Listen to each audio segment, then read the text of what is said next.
Good evening. Magnetism में आपका नया चैप्टर शुरू हो गया है, जिस चैप्टर का नाम है force on charge particle in electric field and magnetic field. ठीक है, बहुत छोटा सा चैप्टर है।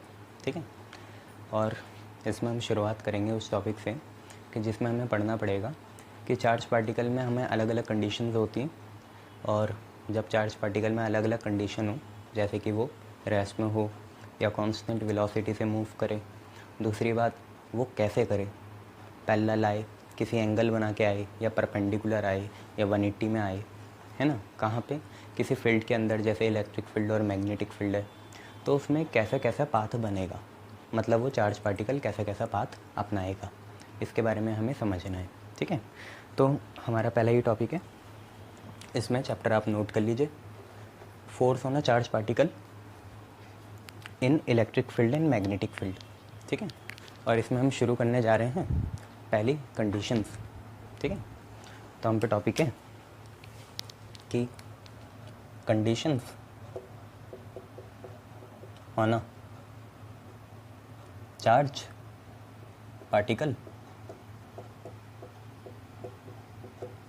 इन electric field and magnetic field. Charge particle पे जो जो कंडीशंस आएगी इलेक्ट्रिक फील्ड और मैग्नेटिक फील्ड में, उसके बारे में हमें बात करनी है। ठीक है, तो देखिए इसमें केस वन क्या है। केस फर्स्ट, जब हमारा चार्ज पार्टिकल इलेक्ट्रिक फील्ड में रेस्ट में हो। ठीक है, आप समझो इलेक्ट्रिक फील्ड पहले से किसी की है, किसी चार्ज पार्टिकल ने या करंट ने पहले से इलेक्ट्रिक फील्ड बना रखी है, और हम एक एक्स्ट्रा या एक्सटर्नल चार्ज पार्टिकल उसमें रख रहे हैं, तो देखते हैं वो कैसा पाथ अपनाएगा। ठीक है, आप समझ जाना, चार्ज पार्टिकल मूव नहीं कर रहा है, ये अलग बात है कि कोई फील्ड होगी, उसमें चार्ज पार्टिकल को हम फेंकेंगे तो उसके बाद वो फोर्स की वजह से घूमेगा, उसका अपना कोई मोशन नहीं है। मोशन किसकी वजह से आया? फील्ड की वजह से आया। क्यों? क्योंकि जब भी कोई चार्ज पार्टिकल कैसी भी फील्ड में एंटर करेगा तो उस पर फोर्स लगेगा, और फोर्स की वजह से वो जैसा फील्ड चाहेगी वैसा मूव करेगा, आगे तो आगे, पीछे तो पीछे, ऊपर तो ऊपर, नीचे तो नीचे। ठीक है, पर अपनी वजह से नहीं है, उसकी अपनी विल नहीं है। ठीक है, किसकी वजह से वो मूव कर रहा है? फोर्स की वजह से। कौन लगा रहा है? फील्ड। कौन सी फील्ड? एक्सटर्नल। और चार्ज पार्टिकल भी कैसा है? एक्सटर्नल है, दोनों एक नहीं है। चार्ज पार्टिकल अपनी ही फील्ड की वजह से मूव नहीं करेगा, फ्री एनर्जी नहीं होती कोई चीज़। ठीक है, तो केस फर्स्ट क्या है? When Q charge is put in external electric field. ठीक है, जब हम क्यू चार्ज को किसी एक्सटर्नल इलेक्ट्रिक फील्ड के अंदर रखें तो देखते हैं होता क्या है। तो मान लो मैं एक हाइपोथेटिकल यहाँ पॉजिटिव चार्ज और हाइपोथेटिकल यहाँ नेगेटिव चार्ज बनाता हूँ, जिसकी वजह से फील्ड बन गई। आप इसे डायपोल भी मान सकते हैं, ऐसी कोई बात नहीं है। मैं इसे अभी आपके लिए थोड़ा सा ऐसे दिखा लेता हूँ, ये लो। ठीक है, यहाँ पे कोई फील्ड बन रही है, और डायपोल इतना बड़ा नहीं होता, चार्ज पार्टिकल तो डायपोल से कंपेरेबल ही होगा साइज़ में, पर ऐसे मान लो ये पॉजिटिव नेगेटिव चार्ज है, डायपोल नहीं है। ठीक है, बनाना चाहो आप इसे सीधा भी बना लो, कुछ चेंज नहीं होने वाला। ठीक है, अब इसकी वजह से क्या होगा? ई एक्सटर्नल बनेगा। ई एक्सटर्नल की डायरेक्शन क्या होगी? पॉजिटिव से नेगेटिव, ऐसे जाएंगी ये इलेक्ट्रिक फील्ड लाइंस। और मान लो एकदम से, आपको तो दिखेगा नहीं, है ना, नेकेड आई से दिखेगा नहीं, मान लो चार्ज पार्टिकल इधर से आ गया, इधर आ गया, मोमेंटरीली आ गया। ठीक है, या थोड़ा सा नीचे बनाना चाहते हो तो नीचे बना लो ऐसे। इसके बाद क्या होगा? इसके बाद इस पर फोर्स लगेगा, किसकी वजह से? इस इलेक्ट्रिक फील्ड की वजह से इस पर क्या लगेगा? फोर्स लगेगा। और फोर्स के बाद इसका पाथ क्या होगा? पैराबोलिक होगा। ऐसा आई बात समझ में? कैसा पाथ है? पैराबोलिक पाथ है, पैराबोलिक पाथ। इसका पाथ कैसा होगा? पैराबोलिक होगा। आई बात समझ में? जैसे ही कोई रेस्ट चार्ज इलेक्ट्रिक फील्ड में एंटर करेगा एक्सटर्नल, तो उसका पाथ कैसा हो जाएगा? पैराबोलिक हो जाएगा। ठीक है, एक और तरीके से इसे समझ सकते हैं, क्योंकि दोनों लाइंस आपकी कर्वेचर बन गई, कर्व में बन गई, तो अब एक बार सीधी लाइन भी बना लो और देख लो कि कैसा होगा। तो हम इलेक्ट्रिक फील्ड लाइन इक्विडिस्टेंट बना लेते हैं, सीधी सीधी ऐसे, ये ऐसी सीधी सीधी हमने इलेक्ट्रिक फील्ड लाइन्स बना ली। यहाँ पे कोई पॉजिटिव चार्ज है और यहाँ पे कोई नेगेटिव चार्ज है। ठीक है, वो ई नहीं है, नेगेटिव चार्ज है ऐसे। और मान लो चार्ज पार्टिकल यहाँ पे है, तो उसका पाथ पैराबोलिक होगा ऐसा। ठीक है, कैसा पाथ है, ये जो पार्ट है ये कैसा है, पैराबोलिक पाथ है, पैराबोलिक पाथ। पैराबोला आपको पता है ना, बॉल फेंकते हैं यूँ तो ऐसे जाएगी फिर नीचे आएगी, ठीक है, तो ऊपर गया फिर नीचे आया, तो पाथ कैसा है, पैराबोलिक है, ठीक है। इसके इक्वेशन ऑफ ट्रेजेक्टरी भी हम पढ़ेंगे आगे जाके, अभी आप ये समझ लो कि पाथ कैसा है, पैराबोलिक है, ठीक है। तो फोर्स लगेगा तो चार्ज पार्टिकल ऐसे जाएगा। इसके बाद देखिए दूसरी कंडीशन, मान लो कोई चार्ज पार्टिकल मैग्नेटिक फील्ड में हो तो क्या होगा, तो केस सेकंड है आपको, सेकंड कि when Q charge is in magnetic field at any angle. देखो क्योंकि जो इलेक्ट्रिक फोर्स होता है वो एंगल इंडिपेंडेंट होता है, इलेक्ट्रिकल फोर्स सिर्फ कितना होता है, QE होता है, यहाँ पे कोई एंगल नहीं आता, तो इसलिए मैं एंगल ले भी नहीं रहा हूँ। पर यहाँ पे हमें एंगल के बारे में बताना पड़ेगा क्योंकि जो हमारा मैग्नेटिक फोर्स होता है उसमें साइन थीटा आता है, तो एंगल डिपेंडेंट है ये, ठीक है। तो when charge particle is in magnetic field, obviously magnetic field external होगी at any angle theta which is not perpendicular, which is not perpendicular. इसका मतलब क्या है, आप कोई भी एंगल रख सकते हैं, बस परपेंडिकुलर नहीं होना चाहिए। जीरो रखोगे फोर्स जीरो आएगा और सीधा मूव करेगा, ठीक है, ऐसा है। क्या यहाँ पे चार्ज पार्टिकल मोशन में होगा, हो सकता है, मोशन में है, मोशन में तो हो गई, ठीक है। आज चार्ज पार्टिकल भी कैसा है, यूनिफॉर्म मोशन में, तभी तो फोर्स लग पाएगा। ऐसे भी देख सकते हैं, या हम ये मान सकते हैं कि हमने रेस्ट चार्ज ही रखा और क्योंकि मैग्नेटिक फील्ड उसको तो बनानी नहीं है, हम तो एक्सटर्नल मैग्नेटिक फील्ड में डाल रहे हैं, तो यूनिफॉर्म मोशन हो या ना हो कोई फ़र्क नहीं पड़ेगा, मे और मे नॉट भी, मे और मे नॉट भी हो चाहे ना हो कोई फ़र्क पड़ने वाला है नहीं। तो चलिए मैग्नेटिक फील्ड बनाते हैं, इधर नॉर्थ पोल इधर साउथ पोल बना लेते हैं और एक सीधी सीधी मैग्नेटिक फील्ड दिखा देते हैं। हालांकि मैग्नेटिक डाइपोल भी एग्जिस्ट करते हैं नॉर्थ साउथ पोल, पर अभी वो नहीं। तो ये हमने एक मैग्नेटिक फील्ड बना ली, ये रही बी एक्सटर्नल है ये। अब किसी और ने बनाई है मैग्नेटिक फील्ड, करंट ने बनाई, तो हमें चार्ज पार्टिकल को मतलब नहीं है कि वो रेस्ट में हो या मोशन में हो, ठीक है। तो अब पाथ कैसा होगा, हमने देखा कि चार्ज पार्टिकल यहाँ हेलिकल पाथ लेता है। अगर कोई चार्ज पार्टिकल होगा ना यहाँ एंटर करेगा तो उसका पाथ हेलिकल होगा, ऐसा है, ऐसा। आगे आप टाइम ऑफ पिच भी पढ़ोगे, जब मेरे को टाइम लगेगा तो मैं पढ़ा दूंगा, ठीक है। अब ये देख लो, तो पाथ कैसा है, हेलिकल है, हेलिक्स होता है ना, हेलिकल पाथ। ये कब है, जब जो हमारा चार्ज पार्टिकल है उसकी जो वेलोसिटी है वो मैग्नेटिक फील्ड के साथ कोई भी थीटा एंगल बनाए, ठीक है। दिखा नहीं पाऊँगा पर आप मान ही सकते हैं, दो आपको लाइन बनानी है ऐसे और एंगल कितना बने, थीटा बने, ठीक है। ये मान लो मूव ऐसे कर रहे हो और मैग्नेटिक फील्ड आपकी ऐसी ही है सीधा, ये रही मैग्नेटिक फील्ड, तो ये छोटा सा एंगल जो है क्या है, थीटा है, क्लियर है। पर वो दिखाना नहीं है आपको, सिर्फ हेलिकल पाथ दिखाना है, हमने हेलिकल पाथ दिखा दिया। तीसरा केस सबसे इम्पॉर्टेंट है, ठीक है। ये वैसे ही है जैसे रेवोल्यूशन लॉ होता है या जैसे आपका टेंशन वाला लॉ होता है, कोई भी सर्कुलर मोशन वाला लॉ तीसरा लॉ है। देखिए लॉ तो नहीं बोलेंगे, केस बोलेंगे, ठीक है। तीसरा केस क्या है, अब वो परपेंडिकुलर एंटर करे और उसकी कुछ वेलोसिटी हो, v वेलोसिटी से करे, तो देखते हैं होगा क्या।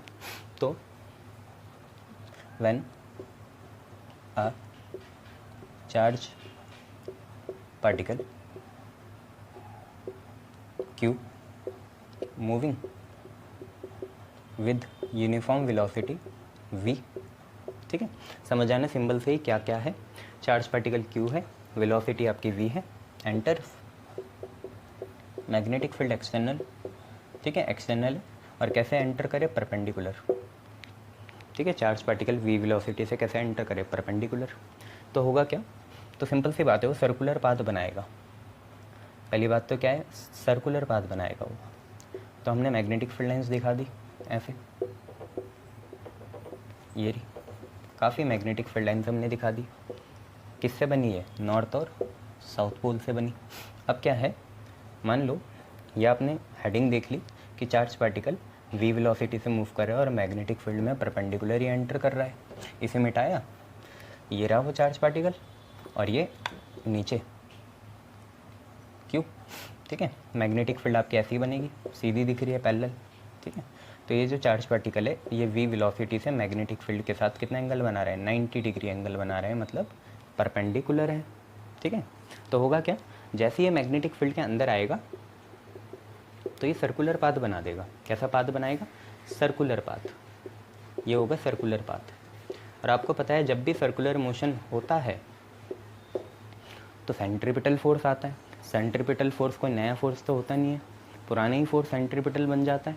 बहुत बार बता रखा मैंने।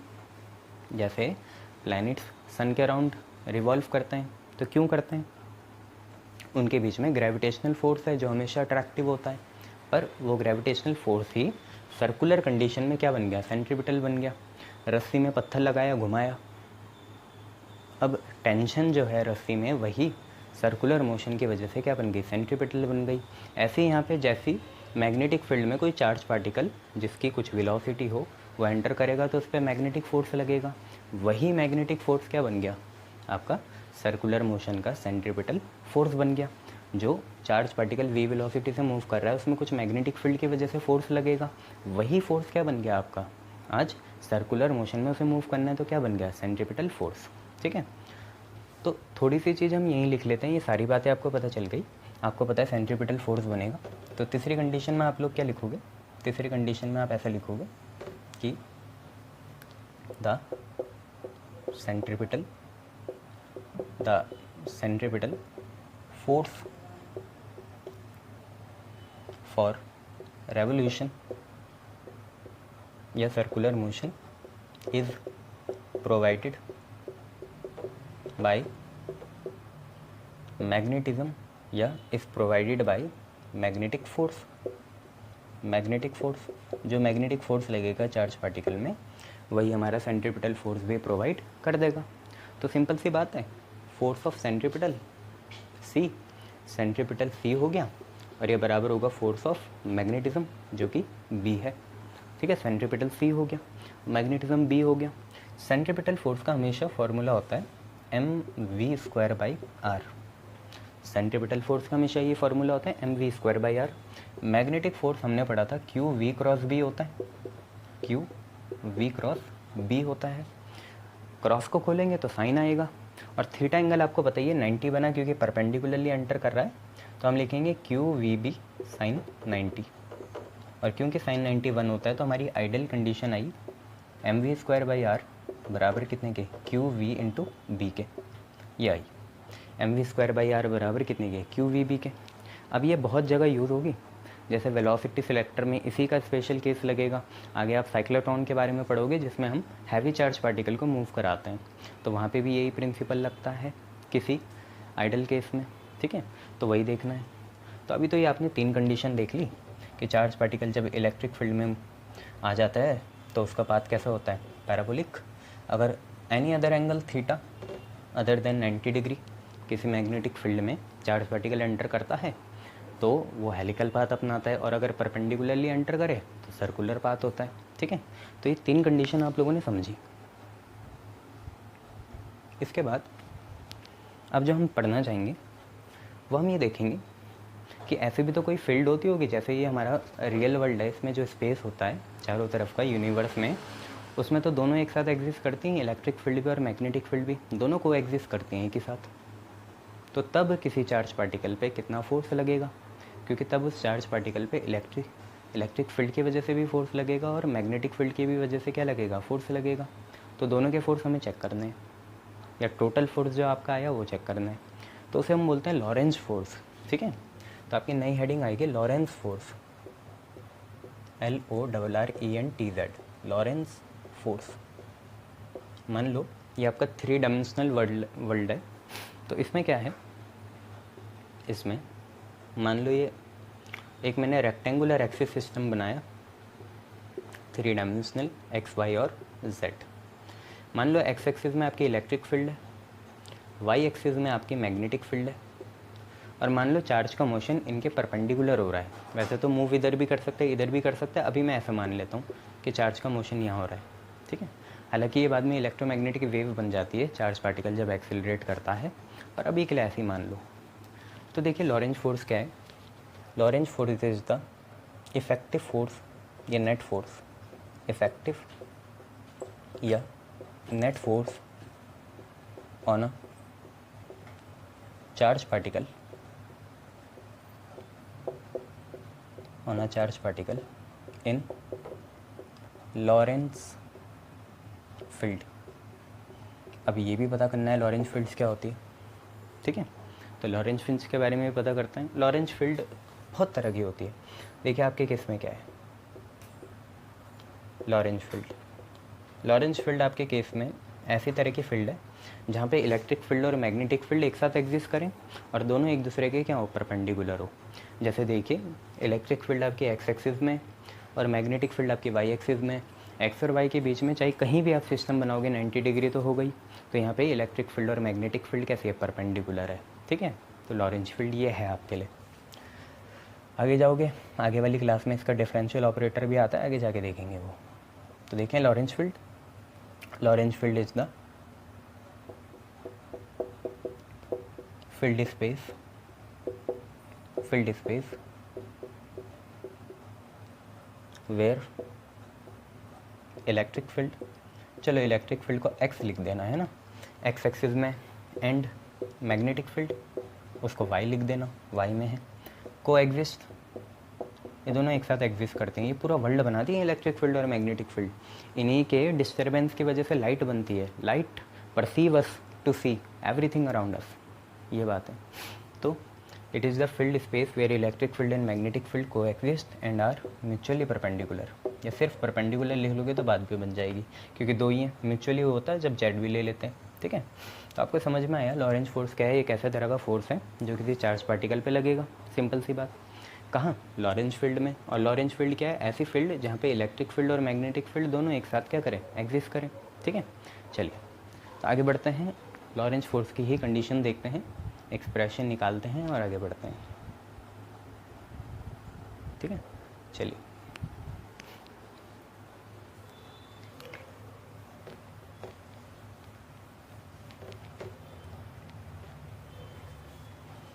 तो देखिए force,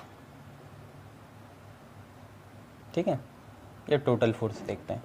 total force in Lorentz field में टोटल फोर्स क्या है। तो मान लो टोटल फोर्स F है, ठीक है। टोटल फोर्स F है मान लो। तो ये जो F है ये दो वजह से बन रहा होगा। क्या, एक बन रहा होगा force due to magnetic field और एक बन रहा होगा force due to electric field. और ये फोर्स तभी होगा ना जब कोई चार्ज आए इस फील्ड में, अपने आप तो लगता नहीं है फोर्स। तो ये किसी चार्ज पार्टिकल के रिस्पेक्ट में ही बोल रहे हैं, पर से, फॉर अ चार्ज पार्टिकल पर से, ठीक है, PERSAY, पर से। तो फोर्स है force of electric field and force due to magnetic field. Force due to electric field आपको पहले से पता है, अगर इलेक्ट्रिक फील्ड E है और चार्ज पार्टिकल Q है तो इलेक्ट्रिकल फोर्स जो होता है वो होता है QE, ठीक है। और मैग्नेटिक फोर्स आप ऐसे ही निकाल सकते हैं। तो मैग्नेटिक फोर्स क्या होगा, अगर चार्ज पार्टिकल Q है वो V वेलोसिटी से मूव कर रहा और मैग्नेटिक फील्ड B है तो वो होता है QV क्रॉस B। इन दोनों चीज़ों को आप ऊपर डाल दो, ये दोनों चीज़ें आपकी ऊपर आ गई, ठीक है। अगर ये दोनों चीज़ें आपकी ऊपर आ गई तो आया क्या, आपका आया फोर्स इज इक्वल टू, पहले यही लिख लो FE, प्लस है ना बीच में, कुछ भी लिख लो, तो QE प्लस फिर FB आएगा, वो कितना है QV क्रॉस B। और फिर इसके बाद अगर हम यहाँ पे Q कॉमन ले लें तो आप पे आया E प्लस कितना V क्रॉस B, ये आप पे आया। फोर्स कितना है QE plus V cross B। इसे और बढ़ाना चाहते हो तो नोटेशन हटा दो, अब वेक्टर वाली नॉर्मल फॉर्म लिख लो। अब एंगल लिखना पड़ेगा, V क्रॉस B मतलब VB साइन थीटा, सिंपल सी बात। तो फोर्स की वैल्यू आई QE plus VB sine theta, clear, शाबाश। ये आपका लॉरेंस फोर्स है मैग्नेटिक। अब इसमें आपको एक और चीज़ पढ़नी है कि इसमें क्या क्या कंडीशंस लग सकती हैं। तो इसके स्पेशल केसेस होते हैं कुछ, है ना, तो वो आप लोग देख लो। पहले तो यही है, इस फोर्स को पहले यहाँ लिख लो, force is equal to q E plus v cross B, ऐसे लिख लो। अब देखिए स्पेशल केसेस बनाएंगे।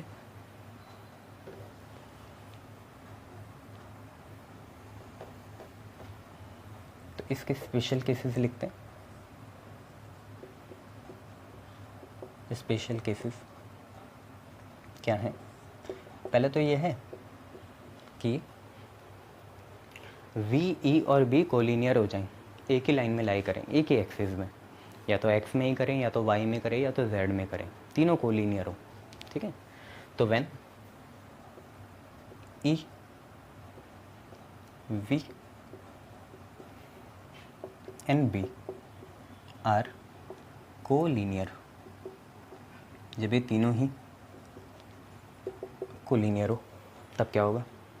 तब आप समझ पाते हैं। देखो ई से तो कोई फ़र्क नहीं पड़ता, ई तो एंगल इंडिपेंडेंट होता है। वी और बी के बीच का जो थीटा एंगल होगा वो कितना बन जाएगा? 0 डिग्री। कोलिनियर है ना। अब कोलिनियर में आप ये भी समझ लेना कि मैं एंटी कोलिनियर की भी बात कर रहा हूँ। कोलिनियर मतलब पैरेलल और एंटी कोलिनियर मतलब एंटी पैरेलल। तो थीटा 0 या थीटा 180, दोनों की ही बात कर रहा हूँ मैं यहाँ। ठीक है, बोल दिया कोलिनियर, पर यहाँ पे एंटी पैरेलल भी आएगा। ठीक है, तो when E V B are collinear, E से तो कोई मतलब नहीं है, वी और बी के बीच का एंगल कितना बन जाएगा? 0 बन जाएगा, थीटा एंगल आपका 0 हो जाएगा। समझ पा रहे हो ना? एक ही लाइन में ई बी और बी बी और वी बी, तो ये दोनों पैरेलल हैं, इनके बीच का एंगल कितना बना? 0 बना। तो एंगल अगर 0 हो गया ना, तो देखिए नेट फोर्स क्या आया? Force is equal to q E plus v cross B खोलेंगे तो v B either it is sine 0 और आइदर इट इज़ साइन 180, कुछ भी ले लो, एक ही से तो समझाना है, दोनों ही 0 आते हैं। साइन 0 भी 0, साइन 180 भी 0। तो कुल मिला के बात यह है कि साइन 0 आपका 0 होता है, तो q E plus v B into 0, v B into 0 आ गया। और वी बी इंटू 0 कितना होगा? 0 होगा। तो फोर्स की वैल्यू सिर्फ कितनी है? अंदर से ई बचेगा, वी बी इंटू 0 0 हो गया, ई प्लस 0 ई होगा, तो फोर्स आपका क्यू ई आ गया। मतलब यहाँ सिर्फ ओनली, यहाँ पे सिर्फ इलेक्ट्रिक फोर्स एग्जिस्ट करेगा, ओनली इलेक्ट्रिक फोर्स एग्जिस्ट करेगा। ये स्पेशल केसेस हैं, ऐसा बहुत कम केसेस में होता है असली में। सिर्फ इलेक्ट्रिक फोर्स एग्जिस्ट करेगा और कुछ नहीं एग्जिस्ट करेगा, सिर्फ इलेक्ट्रिक फोर्स। आप मान लो अगर आप मैकेनिकल सिस्टम से देखें तो फोर्स नेट किसी चीज़ का अगर उसका मास m है और अगर उसमें एक्सेलरेशन a आया, क्योंकि जब फोर्स होता है तभी एक्सेलरेशन आता है, फोर्स की वजह से एक्सेलरेशन आता है और एक्सेलरेशन की वजह से वेलोसिटी चेंज होती है। उल्टा मत बोले करो कि वेलोसिटी चेंज हो रही तो एक्सेलरेशन बन रहा, एक्सेलरेशन बन रहा तो फोर्स आएगा, नहीं, फोर्स की वजह से एक्सेलरेशन आया और एक्सेलरेशन ने ही वेलोसिटी में चेंज लाया। ठीक है, तो जनरली फोर्स होगा ma, फोर्स पहले से एग्जिस्ट करता था उसकी वजह से a बना।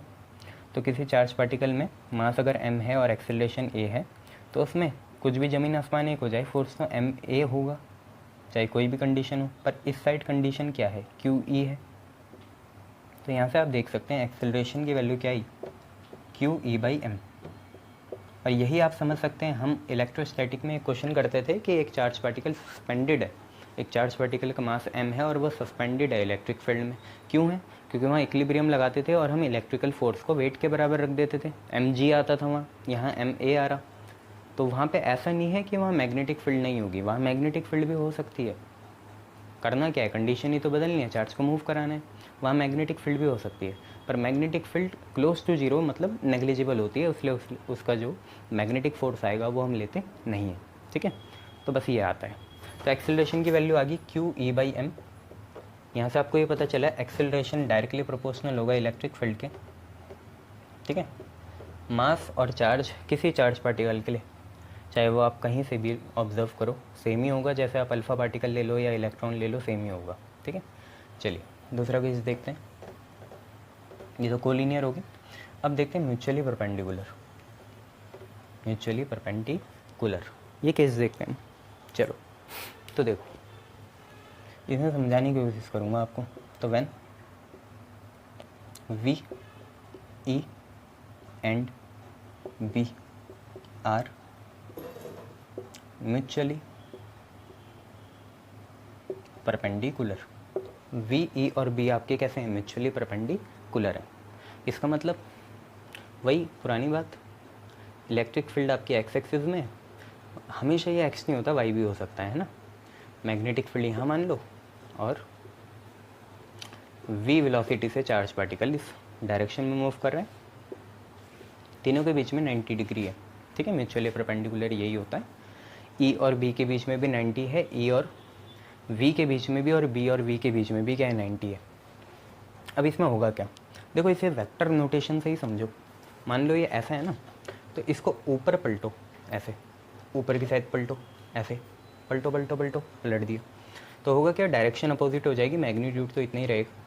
तो मान लो यहाँ वी वेक्टर था तो यहाँ माइनस वी वेक्टर आएगा, पर वेक्टर में प्लस माइनस डायरेक्शन बताते हैं तो माइनस का कोई सिग्निफिकेंस नहीं है।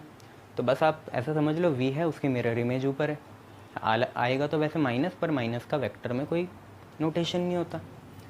हुआ क्या, हुआ ऐसा कि म्यूचुअली परपेंडिकुलर में क्या साइंटिस्ट ने ऑब्जर्व करा है, क्या थ्योरी बनाई, उन्होंने बोला कि जितना इलेक्ट्रिकल फोर्स या इलेक्ट्रिकल फील्ड इस पर फोर्स लगाएगा उतना ही उसी इंस्टेंट में मैग्नेटिक फील्ड भी लगाएगा।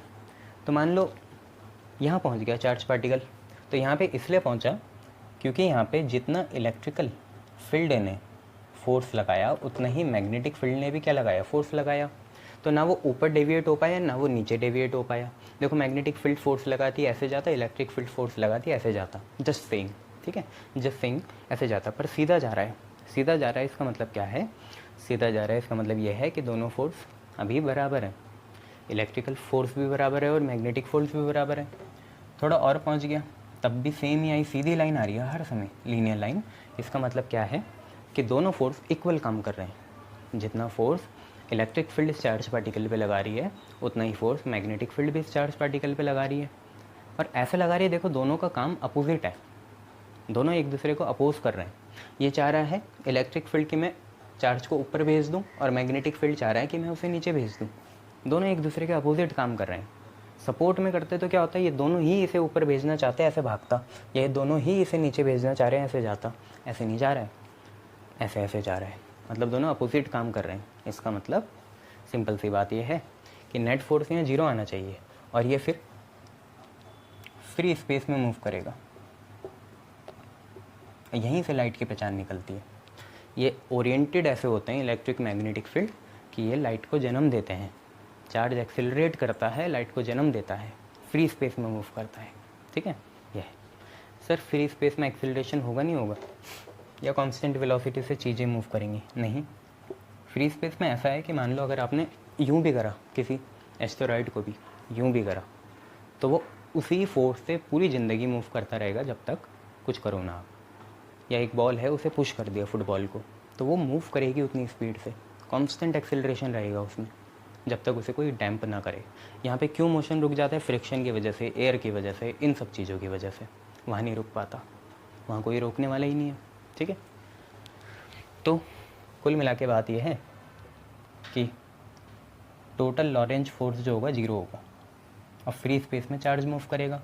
टोटल लॉरेंज फोर्स 0 है, इसका मतलब इलेक्ट्रिकल फोर्स और मैग्नेटिकल फोर्स दोनों कितने होंगे, 0 होंगे, ठीक है। इलेक्ट्रिकल फोर्स और मैग्नेटिकल फोर्स दोनों 0 होंगे। तो एफ ई बराबर हुआ माइनस एफ बी के, और परपेंडिकुलर है तो यहाँ 90 लेना है ना, तो सीधा मैं एफ ई को क्यू ई लिख रहा हूँ और इसे क्यू वी भी लिख रहा हूँ। और परपेंडिकुलर है तो आपको पता है कि वी और बी के बीच में कितना है, 90 डिग्री है ये वी और बी के बीच में, तो साइन 91 होगा। अब एक काम करो, क्यू से क्यू कैंसिल कर दो। अच्छा माइनस कहाँ गया, तो माइनस यहाँ वेक्टर में मायने ये क्या रखता है, माइनस तो यहाँ कोई मायने नहीं रखता। आप बस ये बताओ कि ई की वैल्यू कितनी आई, माइनस वी बी, और साइन 90 तो 1 हो गया। सीधा वी की वैल्यू बताओ मुझे मॉड की, तो वो आएगी ई बाई बी। वी की वैल्यू कितनी आ गई, ई बाई बी। ये बहुत इंपॉर्टेंट कंसेप्ट है, इसे बोलते हैं वेलोसिटी सिलेक्टर। हम आगे थोड़े डिटेल में पढ़ेंगे इसे, छोटा सा ब्रीफ। अभी बस इतना समझ लो कि वेलोसिटी सिलेक्टर क्या होता है, कि हम चाहते हैं कि कोई गिवन चार्ज पार्टिकल हमारी डिज़ायर्ड वेलोसिटी से मूव करे, या हमारी डिज़ायर्ड वेलोसिटी जितनी उसकी काइनेटिक एनर्जी हो। हम नहीं चाहते कि ज़्यादा हो कम हो, हमारे कंट्रोल में वेलोसिटीज़ ऑब्टेन्ड हो किसी चार्ज पार्टिकल के लिए, ठीक है, हम चाहते हैं इतनी डिज़ायर्ड वेलोसिटी से वो मूव करे या इतनी डिज़ायर्ड उस पर काइनेटिक एनर्जी हो। ठीक है, तो कैसे कर सकते हैं? ठीक है, तो वेलोसिटी सिलेक्टर का आपको समझ में आया होगा कि हम चाहते हैं कि चार्ज पार्टिकल हमारी डिज़ायर्ड वेलोसिटी का हो, या जितनी हम उसे काइनेटिक एनर्जी चाहते हैं वो हमारे कंट्रोल में आनी चाहिए। भाई हम 10 देना चाहते हैं, 10 जूल या 20 जूल देना चाहते हैं, तो वो हमारे कंट्रोल में होना चाहिए। हम कैसे कर सकते हैं? तो हम पे रिसोर्सेज होते हैं कि जिससे हम इलेक्ट्रिक फील्ड और मैग्नेटिक फील्ड को प्रोड्यूस कर सकते हैं। जैसे इलेक्ट्रिक फील्ड को हम करंट कैरिंग कंडक्टर से या चार्ज से प्रोड्यूस कर सकते हैं, और मैग्नेटिक फील्ड को भी हम इलेक्ट्रोमैग्नेट या परमानेंट मैग्नेट से प्रोड्यूस कर सकते हैं। अब मान लो मेरे मन में आया कि मैं किसी चार्ज पार्टिकल को whatever be the charge, alpha particle हो, ठीक है, या आपका इलेक्ट्रॉन हो, कोई भी हो, तो मैं चाहता हूँ कि वो चार्ज पार्टिकल इस गिवन 3D स्पेस में 2 मीटर पर सेकंड का हो। मैं रिक्वायर्ड चाहता हूँ कि वो 2 मीटर पर सेकंड का हो। तो करूँगा क्या? इलेक्ट्रिक फील्ड 10 न्यूटन पर कूलम ले लूँगा, मैग्नेटिक फील्ड 5 टेस्ला ले लूँगा। तो 10/5 कितना आ जाएगा? 2 आ जाएगा। या 4/2 कितना आ जाएगा? 2 आ जाएगा। या 8/4 कितना आ जाएगा? 2 आ जाएगा। तो मैं अपने हिसाब से मैनिपुलेट करके ई और बी की वैल्यू डिज़ायर्ड वेलोसिटी का पार्टिकल बना सकता हूँ। पार्टिकल नहीं बना रहा हूँ, डिज़ायर्ड वेलोसिटी उसे दे सकता हूँ। ठीक है, ये वेलोसिटी सिलेक्टर का कंसेप्ट है, आगे देखेंगे किसी दिन, समय लगा तो। चलिए, 2 कंसेप्ट आपने, एक वेलोसिटी सिलेक्टर का पढ़ा और एक आपने कंसेप्ट देखा किसका, कि जब चार्ज पार्टिकल परपेंडिकुलरली एंटर करता है किसी मैग्नेटिक फील्ड में तो वो सर्कुलर पाथ बनाता है। उसी पे बेसिक हम पे इलेक्ट्रिकल डिवाइस होती है जिसका नाम होता है साइक्लोट्रॉन। इसके बारे में हमें देखना है। साइक्लोट्रॉन आपके घर से भी बड़ा होता है, इतना बड़ा होता है। ठीक है, और साइक्लोट्रॉन को बनाया किसने था? तो 2 बंदे थे, लॉरेंस एंड लिविंगस्टोन, उन्होंने साइक्लोट्रॉन बनाया था। बहुत बड़ा सा एक एपरेटस होता है, डिवाइस भी नहीं बोल सकते, डिवाइस तो है, पोर्टेबल होती है ना, ये पूरा एपरेटस है। तो साइक्लोट्रॉन का काम क्या होता है कि जो हैवी पार्टिकल होते हैं, पॉजिटिव ही क्यों, आगे देखेंगे, पर अभी फ्लो में चलते हैं कि जो हमारा हैवी पार्टिकल होता है पॉजिटिव, उसको ये डिज़ायर्ड वेलोसिटी से डिज़ायर्ड काइनेटिक एनर्जी दे सकता है। इतना काम होता है। मतलब हम ऑब्जर्वेशन के लिए चाहते हैं कि हमें कुछ ऑब्जर्वेशन हो, जैसे सन आप जानते ही हो, एक एजेंसी है, उसका लॉर्ड हाइड्रोजन कोलाइडर है, वहाँ पे भी हम न्यूट्रॉन एंटी न्यूट्रिनो इनको मूव कराते हैं। क्यों कराते हैं? क्योंकि हमें ऑब्जर्वेशन मिलती है, अपने यूनिवर्स की जो मिस्ट्रीज़ होती हैं उनको अनरेवल करने का मौका मिलता है। तो हम यहाँ पे भी ऐसे ही चाहते हैं। ठीक है, तो साइक्लोट्रॉन का बेसिक सा एक एपरेटस है। काम क्या है इसका? हैवी पॉजिटिव चार्ज पार्टिकल को डिज़ायर्ड वेलोसिटीज़ या एनर्जी प्रोवाइड करना। कैसे करेंगे वो देखेंगे। हम इलेक्ट्रिक फील्ड और मैग्नेटिक फील्ड का ही यूज़ करते हैं। ठीक है, तो देखिए क्या चीज़ है। तो साइक्लोट्रॉन एक तरह का इक्विपमेंट है या एपरेटस है। इट इज़ एन इक्विपमेंट या एपरेटस, ठीक है, टू या use to accelerate. It is an equipment used to accelerate heavy positive charge particle to, और चार्ज पार्टिकल आपको हैवी पॉजिटिव पता है ना कैसे? जैसे आपका ड्यूट्रॉन हो गया और प्रोटॉन छोटा होता है, अल्फ़ा पार्टिकल हो गया, मतलब हीलियम न्यूक्लियस, ऐसे ऐसे है ना। To desired velocities and energy, ये चीज़ है।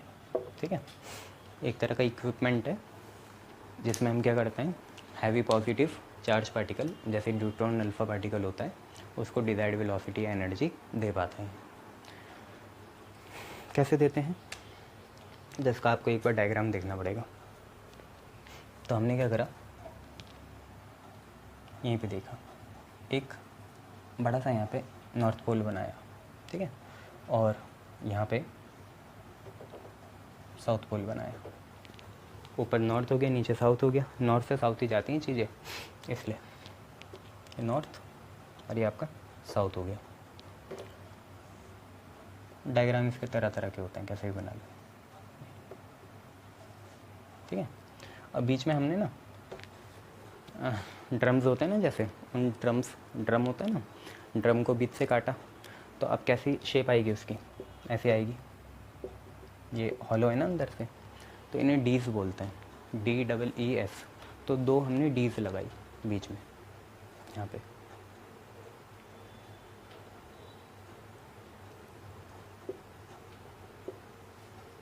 एक डी हो गई, एक डी हो गई, दोनों बराबर ही है ना।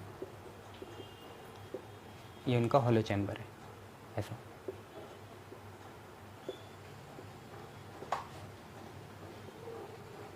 इसको D1 बोल देते हैं और इसको D2 बोल देते हैं। अब करना क्या है, अब सिंपल सी बात है, मैग्नेटिक फील्ड का साधन तो हम पे आ गया, नॉर्थ और साउथ पोल। इलेक्ट्रिक फील्ड के लिए हमें हाई फ्रीक्वेंसी ऑक्सीलेटर लगाना पड़ेगा दोनों जगह। तो कैसे लगाएं, यहीं लगा लो कहीं, ऐसे तो दोनों D तक जाएगा वो, ऐसे ना, ऐसे निकाला। साइक्लोट्रॉन हम एक पूरे रूम के, उसको एक मिनिएचर वर्जन बना रहे हैं उसका, रूम के जितना होता है ना। तो डायग्राम आप अपने हिसाब से मैनिपुलेट करो, यह ठीक है। यहाँ पे मैंने एक हाई फ्रीक्वेंसी ऑक्सीलेटर रखा है, ठीक है, हाई फ्रीक्वेंसी ऑक्सीलेटर। अब और क्या, और तो बस यही है, ये मैग्नेटिक फील्ड ऐसे एंटर करेगी नीचे की साइड, यूँ, ठीक है। ये जो मैग्नेटिक फील्ड है ये ऐसे एंटर करेगी, थोड़े से दाग बना लेते हैं,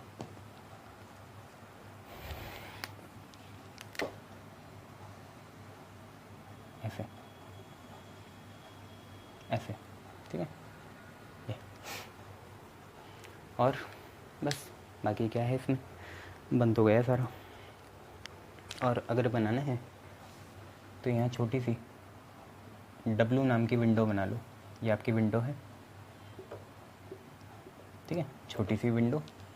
और यहाँ पे आपका कोई टारगेट की कैविटी है, यहाँ पे जो भी चार्ज पार्टिकल निकलेगा उसे हम कैप्चर कर लेंगे। तो सिंपल सी बात ये है। अब इसमें थोड़ा मॉडिफिकेशन होंगे, दोबारा बता दूँ, नॉर्थ पोल बनाना, साउथ पोल बनाना, चैम्बर बराबर बनाना, और ऐसे बनाना कि ये दोनों का कनेक्शन सीधा आ जाए, ठीक है। जैसे ये D है ना, तो इनका हाई फ्रीक्वेंसी से सीधा कनेक्शन आ जाए, तो ऐसा बनाना, या मैं इमेज सर्कुलेट कर दूंगा तो वहाँ से देख लेना, ठीक है। ये चीज़ें आपको पता चला, इसमें से ही कुछ करना है। अब हमने इलेक्ट्रिक फील्ड का साधन भी लगा दिया और मैग्नेटिक फील्ड का साधन भी लगा दिया। करेंगे क्या, प्रिंसिपल लिखेंगे पहले।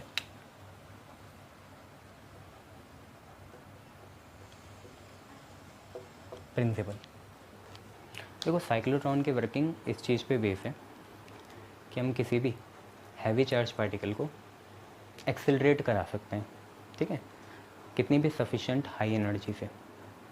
कोई भी पॉजिटिव चार्ज पार्टिकल को हम सफिशेंटली हाई एनर्जी से एक्सेलरेट करा सकते हैं, ठीक है। किसका यूज़ करके, दोनों का यूज़ करके, मैग्नेटिक फील्ड का भी और इलेक्ट्रिक फील्ड का भी।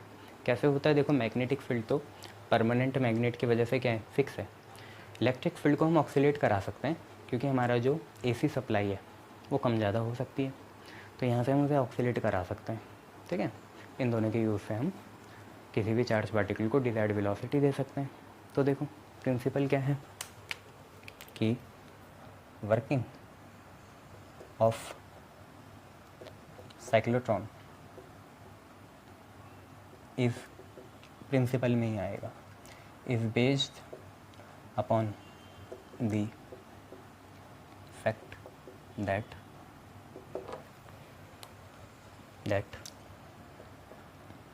a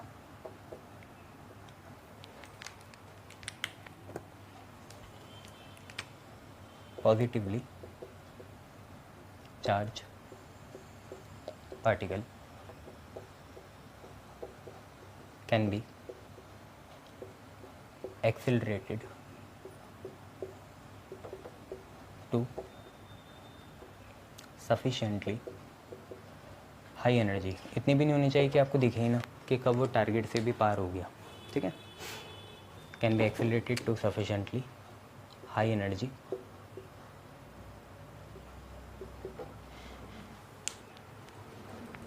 by using smaller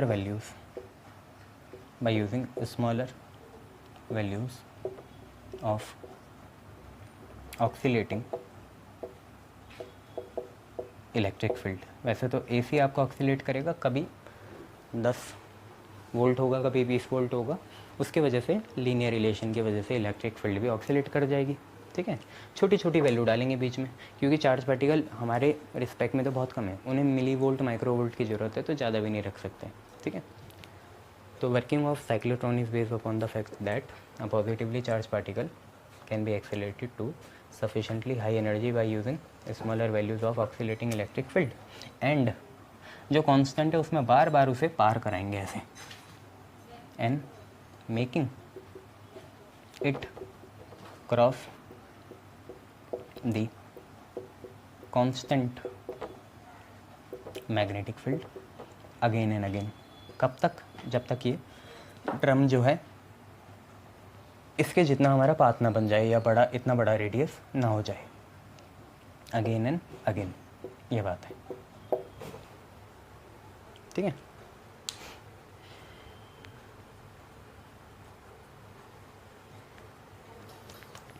कुछ लोग इसमें ये भी लिख लेते हैं स्टेटमेंट में, तो आपको लिखना है तो वो भी लिख लेना।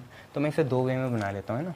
तो एक तो ये लिख लेना पहला, क्योंकि एनसीईआरटी की लैंग्वेज ये है और न्यूटन की लैंग्वेज ये है कि smaller values of oscillating electric field by making it cross the same electric field. वहाँ मैग्नेटिक है, यहाँ इलेक्ट्रिक है, क्रॉस तो दोनों में ही करना है उसे।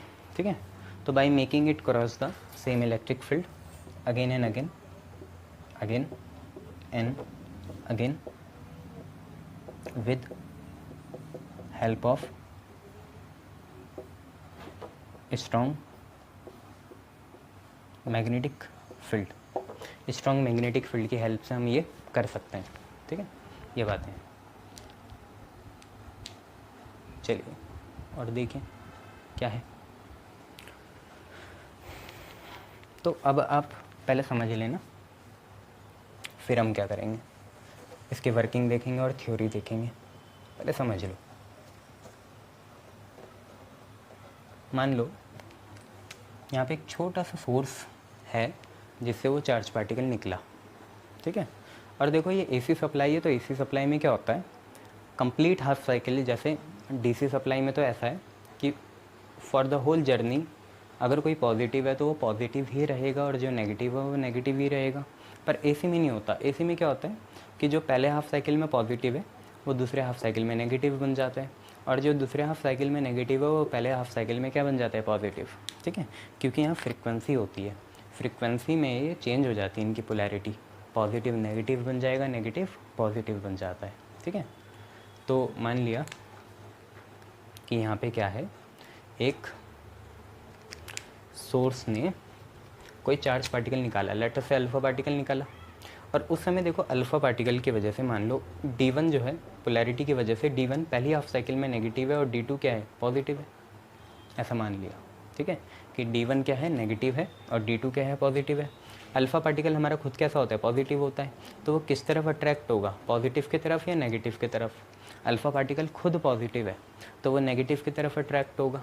और आप एक बात समझना, जब चार्ज पार्टिकल यहाँ जाना चाह रहा होगा ना, क्योंकि मैग्नेटिक फील्ड कैसी है, परपेंडिकुलर, और चार्ज पार्टिकल ऐसे मूव कर रहा, समझ आया, मैग्नेटिक फील्ड ऐसी है और चार्ज पार्टिकल ऐसे मूव करना चाह रहा परपेंडिकुलर, तो उसे सर्कुलर पाथ बनाना पड़ेगा। कोशिश तो उसकी पूरे बनाने की होगी, पर बीच में हम कुछ हलचल कर देंगे, कुछ बुरे काम कर देंगे जिसकी वजह से पूरा नहीं बना पाएगा, आधा तो बना ही लेगा। तो मान लो उसने D1 में ऐसा बना लिया और सीधा फाइनल पॉइंट में यहाँ पहुँच गया, इसके बाद बीच में फ्री स्पेस है, कुछ नहीं है। हुआ क्या, उसी समय हमने ऐसा चक्कर बनाया कि जैसी सेमी सर्किल पूरा हो ना, पोलैरिटी चेंज हो जाए। हमने क्या करा, कुछ ऐसी फ्रीक्वेंसी सेट करी कि जैसी चार्ज पार्टिकल का किसी भी चैम्बर में, किसी भी डीज में सेमी सर्किल पूरा हो, उसी समय पोलैरिटी चेंज हो जाए। तो जैसे ये यहाँ पहुँचेगा ना, इसके बाद बाहर फ्री स्पेस है, उसी समय पोलैरिटी चेंज हो जाएगी और D2 नेगेटिव बन जाएगा और D1 पॉजिटिव बन जाएगा, जिसकी वजह से क्या होगा, अब ये इधर को अट्रैक्ट होना शुरू कर देगा और इसी की वजह से इसका थोड़ा सा रेडियस भी बढ़ जाएगा। ठीक है, ऐसा हो गया। फिर दोबारा इसने सेमी सर्किल बनाया, फिर पोलैरिटी चेंज हो गई, अब D1 नेगेटिव हो गया तो इसने बड़ा सेमी सर्किल बनाया। जैसे ही यहाँ पहुँचा फिर पोलैरिटी चेंज हुई, फिर इसने और बड़ा बनाया, फिर दोबारा पोलैरिटी चेंज, फिर इसने इधर अट्रैक्ट हो गया। ऐसे ऐसे करते करते एक ऐसी लिमिट आएगी कि जिसके बाद तो D बचेगा ही नहीं, इसके बाद इसे बाहर ही निकलना पड़ेगा। तो क्या होगा, जैसे एक सफिशेंटली हाई एनर्जी और दुनिया का या इस पार्टिकल के लिए जितना बड़ा रेडियस बन सकता था उसने बना दिया, और उसकी वजह से वो चार्ज पार्टिकल अब और बड़ा सेमी सर्किल बना नहीं सकता है। तो अब उसे क्या करना पड़ेगा, अब उसे हमारी ऑब्जर्वेशन के लिए बाहर निकलना पड़ेगा। तो इस विंडो की मदद से वो कहाँ निकल जाएगा, बाहर निकल जाएगा और टारगेट पे हिट करेगा। ये कोलीमीटर होता है, ये घूमता रहता है, टारगेट पे हिट करेगा और हमें हमारी ऑब्जर्वेशन मिल जाएगी। ठीक है, तो मैं क्या कहना चाह रहा था, मान लो इस बीच के स्पेस में सोर्स है, सोर्स से चार्ज पार्टिकल निकला, चार्ज पार्टिकल पॉजिटिव ही होगा और उस समय D1 नेगेटिव है, तो पॉजिटिव नेगेटिव में अट्रैक्ट होगा।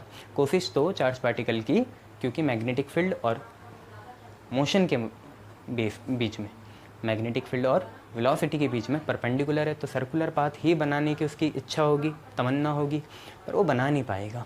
वो सेमी सर्किल पाथ बनाएगा और उसी समय हमने ऐसा टाँका भिड़ाया कि पोलैरिटी चेंज हो जाए। तो उसी समय जैसे सेमी सर्किल पाथ होगा पोलैरिटी चेंज हो जाएगी। अब D2 नेगेटिव हो गया तो उसने बड़ा सेमी सर्किल बनाया बड़े रेडियस का। फिर दोबारा जब यहाँ पहुँचा फिर दोबारा पोलैरिटी चेंज हुई, फिर इधर आया, फिर उधर, फिर इधर, फिर उधर, फिर इधर, फिर उधर। एक समय ऐसा आएगा लिमिट कि D का रेडियस भी छोटा पड़ने लगेगा और उसके बाद हम चार्ज को लीक भी नहीं कर सकते, तो उसे बाहर निकलना पड़ेगा। विंडो की मदद से वो बाहर निकलेगा और टारगेट में हिट कर जाएगा। पर इसमें एक बात है, देखो D एक 2 डायमेंशनल फिगर नहीं है कि हमने एक कागज़ की शीट लिख ली, नहीं, ये 3 डायमेंशनल फिगर है। अंदर कुछ होगा और अंदर होगा फ्री स्पेस, जैसे वैक्यूम होता है, तो अंदर चार्ज पार्टिकल कांस्टेंट वेलोसिटी से मूव करेगा। ये बात आपको याद रखनी है कि D के अंदर फ्री स्पेस है, वहाँ चार्ज पार्टिकल कांस्टेंट वेलोसिटी से मूव करेगा। क्लियर है इतनी बातें? वेल एंड गुड, आगे बढ़ते हैं। ठीक है, तो यही सारी थ्योरी लिखनी है इसमें। तो क्या लिखेंगे हम लोग? हम लोग ये लिखेंगे, मान लो लेट, हम यहाँ लिखते हैं थ्योरी एंड वर्किंग। पहले तो theory and working, theory and working क्या होगी? मान लो कि सपोज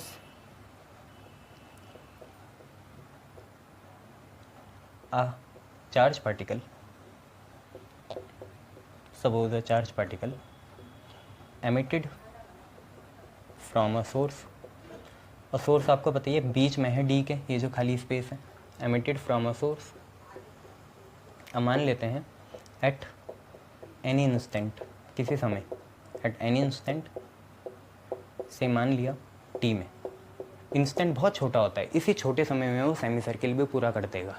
ठीक है, इतना छोटा है।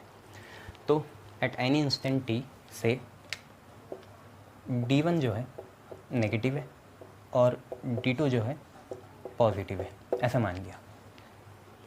अब सिंस आपको ही पता है जो हमारा चार्ज पार्टिकल का मोशन है, मतलब उसकी जो वेलोसिटी है और मैग्नेटिक फील्ड के बीच में क्या परपेंडिकुलर है, तो टेंडेंसी होगी सर्कुलर पाथ बनने की, पर सेमी सर्किल बनेगा। आपको पता है पूरा क्यों नहीं बन पा रहा है, क्योंकि उसी समय हम पोलैरिटी भी चेंज कर दे रहे हैं। वो कंफ्यूज हो जा रहा है कि कहाँ जाऊँ, आगे ही पड़ेगा। तो since V is perpendicular to B, therefore charge particle gets attracted towards, charge particle gets attracted towards D1। ठीक है, अब ये याद रखना कि D1 के अंदर क्या है, फ्री स्पेस है। फ्री स्पेस की वजह से वो एक कांस्टेंट वेलोसिटी से मूव करेगा। ठीक है, तो the charge particle inside d1 will move in free space। Charge particle d1 के अंदर कैसे मूव करेगा? फ्री स्पेस में मूव करेगा, ठीक है। एंड विद, मान लिया एक कांस्टेंट वेलोसिटी से मूव कर रहा है, जो कि कितनी है? जो हमने मान ली v है, ठीक है। एक कांस्टेंट वेलोसिटी से वो अंदर मूव कर रहा है v वेलोसिटी से। अब इसके बाद क्या होगा? आपको पता है due to perpendicular magnetic field, due to perpendicular magnetic field, इसकी वजह से वो एक सेमी सर्कुलर पाथ बना पाएगा, सर्कुलर तो बना नहीं पाएगा। तो it will describe a semi circular path of radius, मान लो अपने मन से कुछ, ये जो छोटा सा पाथ है इसका रेडियस r मान लो। तो अब वही कंडीशन, क्योंकि ये भाई मैग्नेटिक फील्ड तो है, तो जो हमारा चार्ज पार्टिकल है जिसकी वेलोसिटी v है और उसका चार्ज अगर q मान लिया, ठीक है, तो अब उस पर फोर्स लगेगा। वो फोर्स मैग्नेटिक फोर्स होगा QVB sin 90, पर वही आज क्या बन जाएगा? सेंट्रीपिटल फोर्स बन जाएगा, क्योंकि ये सेमी सर्किल में मूव कर रहा है। ये हम पहले ही डिस्कस कर चुके हैं कि चार्ज पार्टिकल अगर परपेंडिकुलर मैग्नेटिक फील्ड में एंटर करता है तो क्या होता है, या मैग्नेटिक फील्ड में परपेंडिकुलरली एंटर करता है तो क्या होता है। अब इसको हटाते हैं और बात करते हैं। तो उसके लिए होगा क्या, ठीक है। तो सिंपल सी बात है कि अब हमें क्या करना है, सर्कुलर पाथ आ गया रेडियस आर का, तो उसके लिए आपको पता ही है कि जो हमारा सेंट्रीपिटल फोर्स होगा वो हमारा मैग्नेटिक फोर्स के बराबर आ जाएगा। सेंट्रीपिटल फोर्स होता है mv²/r, मैग्नेटिक फोर्स होगा QVB, और यहाँ लिख लेंगे sin 90। sin 90 आपको पता ही है कितना होता है, 1 होता है। क्लियर इतनी बातें? तो आप पे mv²/r की वैल्यू कितनी आ गई? QVB आ गई, ठीक है। यहाँ से बच्चे v की वैल्यू निकाल लो। तो v की वैल्यू कैसे आएगी? बहुत ईजी, v यहीं है, v यहीं है, QB यहाँ है, r गया ऊपर और m आया नीचे, तो v की वैल्यू आई QBr/m। क्लियर है? v की वैल्यू कितनी आई? QBr/m। ये जो v की वैल्यू आई QBr/m, इसको संभाल के रखते हैं। अब हम ये देखते हैं कि टाइम कितना लगा होगा इस चार्ज पार्टिकल को सेमी सर्कल पाथ बनाने में, कितना टाइम लगा होगा, ठीक है। तो let t be the time to describe semi circular path. इस सेमी सर्कुलर पाथ को डिस्क्राइब करने के लिए मान लो t टाइम लगा। वो t टाइम होगा क्या? टाइम होता है डिस्टेंस अपॉन स्पीड। स्पीड तो v है, डिस्टेंस कितना होता है सेमी सर्किल का? पूरे सर्किल का डिस्टेंस उसका सर्कमफेरेंस होता है, जो कि होता है 2πr। तो सेमी सर्किल कितना हुआ? आधा 2πr का मतलब πr, तो टाइम लगेगा πr/v। v की वैल्यू आप लोग डाल लो, तो v की वैल्यू देखो कितनी आएगी? QBr whole divided by m करेंगे, m कहाँ जाएगा? ऊपर। कितना क्लियर है ना? जो अपॉन में होगी चीज़ वो कहाँ जाएगी? ऊपर। डाल के देखना है ना, QBr/m, m कहाँ जाएगा? ऊपर। कुछ कट रहा है, r से r कैंसिल कट गया, तो टाइम की वैल्यू आई πm/QB। अब ये ना अजीब सा टाइम है, क्योंकि टाइम तो मैंने हमेशा ऐसे देखा है जिसमें डिस्टेंस और स्पीड आए, ना इसमें रेडियस है, मतलब डिस्टेंस वाली टर्म भी नहीं है, ना यहाँ स्पीड वाली टर्म है। चार्ज तो उस चार्ज पार्टिकल का सेम होगा, पाई भी कांस्टेंट है, एम भी कांस्टेंट है, क्यू भी कांस्टेंट है, और मैग्नेट भी परपेंडिकुलर है, ये भी कांस्टेंट है। ये तो बहुत अजीब सी चीज़ आ गई। ये ना, ये जो टाइम पीरियड है ना, ये वेलोसिटी पे डिपेंड कर रहा है चार्ज पार्टिकल की, और ना ये किस पे डिपेंड कर रहा है? रेडियस पे डिपेंड कर रहा है, ये किसी भी चीज़ पे डिपेंड नहीं कर रहा है। ये तो अलग सी बात हो गई कि अब चार्ज पार्टिकल कैसा भी हो, मोटा हो, पतला हो, ज़्यादा चार्ज का हो, कम चार्ज का हो, ज़्यादा मास का हो, कम मास का हो, बड़ा सेमी सर्किल बनाए, छोटा सेमी सर्किल बनाए, टाइम सेम लगेगा। कितनी अजीब सी बात है। वेलोसिटी पे डिपेंड कर नहीं रहा है, और बड़ा सेमी सर्किल बनाने में, मतलब बड़ा रेडियस बनाने में जितना टाइम लग रहा है, उतना ही छोटे रेडियस का सेमी सर्किल बनाने में भी लग रहा है। बहुत अजीब सी चीज़ है। इसका मैं आपको एक हैक दे सकता हूँ कि अंदर जाके चार्ज पार्टिकल वेव के जैसे बिहेव करेगा, और वेव का ना कोई स्टार्टिंग पॉइंट होता है ना कोई एंड पॉइंट होता है। तो क्या बड़ा रेडियस और क्या छोटा रेडियस, वेव तो हर जगह ये डिस्टर्बेंस होता है। वेव का डिस्टर्बेंस तो हर जगह होता है, बीच में भी, स्टार्टिंग में भी और एंड में भी। अगर आप ये चीज़ नहीं लगाएंगे यहाँ वेव थ्योरी, तो आपका नहीं बन पाएगा। ये आपको समझ में ही नहीं आ पाएगा ये कैसे आ गया। क्योंकि खुद ही सोचो, छोटा रेडियस, छोटा सेमी सर्किल तो भाई कम टाइम लगेगा, और बड़ा रेडियस, बड़ा सेमी सर्किल तो ज़्यादा टाइम लगेगा। वेलोसिटी पे तो डिपेंड वैसे भी नहीं कर रहा। तो यहाँ हो क्या रहा होगा, यहाँ पे पार्टिकल नेचर से तो कुछ बात पता नहीं चल रही, तो वेव नेचर ही शो हो रहा होगा। क्लियर? शाबाश। इसके बाद आगे क्या हो सकता है, आपको ये पता चला ये पूरी चीज़ कांस्टेंट है। दिस टाइम पीरियड ना, दिस टाइम टेकन है ये, this time taken is independent of charge and charge नहीं, velocity and radius of ion या particle, velocity and radius of ion या पार्टिकल, इसके ये इंडिपेंडेंट है। ठीक है, गुड।